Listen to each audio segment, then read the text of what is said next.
Hey, what's up guys? This is Jihadul Islam and welcome to Any Reveal. আজ আমরা explain করতে চলেছি Naruto শিপুডেনের episode number 4। আর যারা আগের এপিসোডগুলো দেখোনি এখনই গিয়ে আই বাটন থেকে দেখে আসো। তো চলো আজ এরা পেঁচাল না পেরে স্টার্ট আওয়ার টুডেজ ভিডিও। এর আগের এপিসোডে আমরা দেখেছিলাম দেয়দারা স্যান্ড ভিলেজে নেমে পড়েছে আর ওর সামনে দাঁড়িয়েছিল গারা। আর এখন দেখবো এর পরে গারাকে দেখেই দেয়দারা দ্রুত ওখান থেকে উড়ে চলে যায়, কিন্তু গারা নিজের স্যান্ডকে ওর পিছনে পাঠিয়ে দেয়। কিন্তু দেয়দারা ভিলেজের ভিতরে ঢুকে যায় যাতে ও কিছু সময় পায়। পরে কিছুক্ষণ পরে আবার দেয়দারা উপরে আসে আর গারা নিজের স্যান্ড ইউজ করে ওর পিছনে ধাওয়া করে। দেয়দারা বলে, তুমি কিভাবে বুঝলে যে আমি শত্রু? গারা বলে, এরকম কোনো পাখি আমাদের ভিলেজের ভিতরে নাই, তো অবভিয়াসলি তুমি কোনো বাহিরের লোক। অন্যদিকে কিছু গার্ড এসে দেখে সব গার্ড আহত হয়ে পড়ে আছে। পরেও দেখতে পায় গারা কারোর সাথে লড়াই করছে আকাশে। অন্যদিকে একটা গার্ড কাঙ্কুরোকে গিয়ে বলে, আমাদের ভিলেজে কেউ একজন ঢুকে পড়েছে।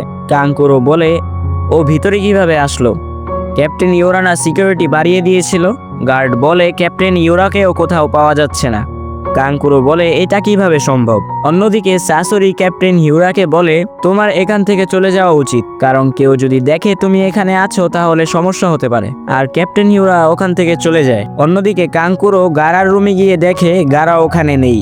আর তখনই একটা গার্ড এসে বলে, লর্ড কাজেকাগে তো আকাশে কারোর সাথে লড়াই করছে। এটা শুনে কাঙ্কুরো চিন্তিত হয়ে যায় আর দ্রুত জানলা দিয়ে দেখতে যায়। অন্যদিকে আমরা দেখতে পাই দেয়দারা বলে, ভালোই হলো তুমি নিজে থেকেই আমার কাছে এসে পড়েছো, তোমাকে আর আমার কষ্ট করে খুঁজতে হলো না। আর তখনই গারা স্যান্ড দিয়ে ওর উপরে অ্যাটাক করে।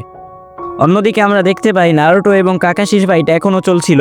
আর আমরা দেখতে পাই সাকুরাকে যে কাকাশিকে পাঞ্চ মারতে যাচ্ছিল। আর কাকাশি বলে, ওর একটা পাঞ্চও যদি আমার গায়ে লাগে তাহলে আমি শেষ। আর কাকাশি বেঁচে যায় এবং বলে, শিনোবি ব্যাটেল স্কিলের তৃতীয় রুল নিনজুৎসু, এবং কাকাশি ইউজ করে ফায়ার বল জুৎসু। কিন্তু ওরা বেঁচে যায়। নারুটো কাকাশিকে খুঁজতে থাকে, কিন্তু কাকাশি হঠাৎ করে মাটির তল দিয়ে এসে নারুটোর পা ধরে টান দেয়, কিন্তু সেটা একটি ক্লোন ছিল। পরে Kakashi water dragon jutsu use করে। ওরা কোনো রকম করে বেঁচে যায় আর বলতে থাকে যে কেউ এতগুলো জুৎসু একসাথে কিভাবে ইউজ করতে পারে। সাকুরা বলে, মানুষ এমনি এমনি ওনাকে কপি নিনজা বলে না।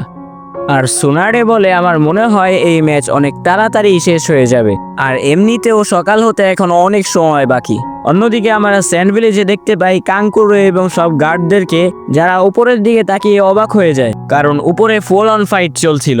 দায়দারা গারার সামনে আসে এবং বলে, এখন তো আরো মজা হবে। আর দায়দারা কিছু ক্লে গারার দিকে ছুঁড়ে মারে আর নিজের জুৎসু ইউজ করে সব ক্লে গুলোকে ব্লাস্ট করে ফেলে। আর গারা বলে, এটা আবার কেমন জুৎসু? অন্যদিকে ট্রেনিং গ্রাউন্ডে নারুটো এবং সাকুরা ক্লান্ত হয়ে যায়। সাকুরা বলে, আমার মনে হয় না যে আমরা তার কাছ থেকে বেল দুটি নিতে পারবো। নারুটো বলে, আমরা ওনার কাছ থেকে আর কি বা আশা করতে পারি? উনি শিকামারোর মতো ইন্টেলিজেন্ট, কিবার মতো নাক, আর সাসকের মতো শারিঙ্গান আছে। সাকুরা বলে, ওনার কিছু তো একটা দুর্বলতা আছে। নারুটো বলে, দুর্বলতা? হ্যাঁ, আমি জানি ওনার দুর্বলতা কি। অন্যদিকে কাকাশি অনেক ক্লান্ত হয়ে যায় আর বলে, আমার ওই বইটা পড়াই লাগবে, এরপরে কি হয়েছিল। কিন্তু যেভাবেই হোক ওদেরকে সকাল পর্যন্ত আটকে রাখতে হবে।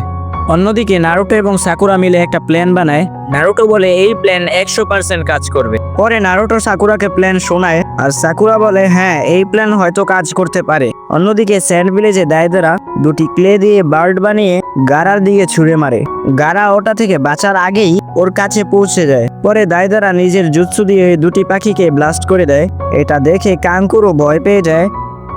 এরপর আমরা দেখতে পাই কাকাশিকে। হঠাৎ নারুটো এবং সাকুরা ওর সামনে থেকে অ্যাটাক করতে আসছিল। নারুটো বলে, আমার কথা শোনো কাকাশি সেন্সে, আমি জানি মেকআউট সিরিজের শেষে কি হয়েছিল। এটা শুনেই কাকাশি ভয় পেয়ে যায় এবং নিজের চোখ এবং কান বন্ধ করে ফেলে, যাতে নারুটোর কোনো কথা সে বুঝতে না পারে। পরে কাকাশি চোখ খুলে দেখে বেল দুটি ওরা নিয়ে নিয়েছিল। অন্যদিকে স্যান্ড ভিলেজে দায়দারা দেখে গারা ওই ব্লাস্ট থেকে বেঁচে গিয়েছিল এবং ও একটি বলের আকৃতি ধারণ করে। তখন এই স্যান্ড ডিমন দায়দারাকে চারদিক থেকে ঘিরে নেয় আর গারা বলে ওঠে, স্যান্ড কফিন। আর এখানেই এই এপিসোডটি শেষ হয়ে যায়। তো কি মনে হয় বন্ধুরা, পরের এপিসোডে কি দায়দারা গারার হাত থেকে বাঁচতে পারবে? তো জানতে হলে এখনই চ্যানেলটিকে সাবস্ক্রাইব করে রাখুন। আর ভিডিওটি ভালো লাগলে ফটাফট একটি লাইক করে কমেন্টে জানিয়ে দাও যে ভিডিওটি তোমার কাছে কেমন লেগেছে। দেখা হচ্ছে পরের ভিডিওতে, আর ততক্ষণের জন্য বাই বাই।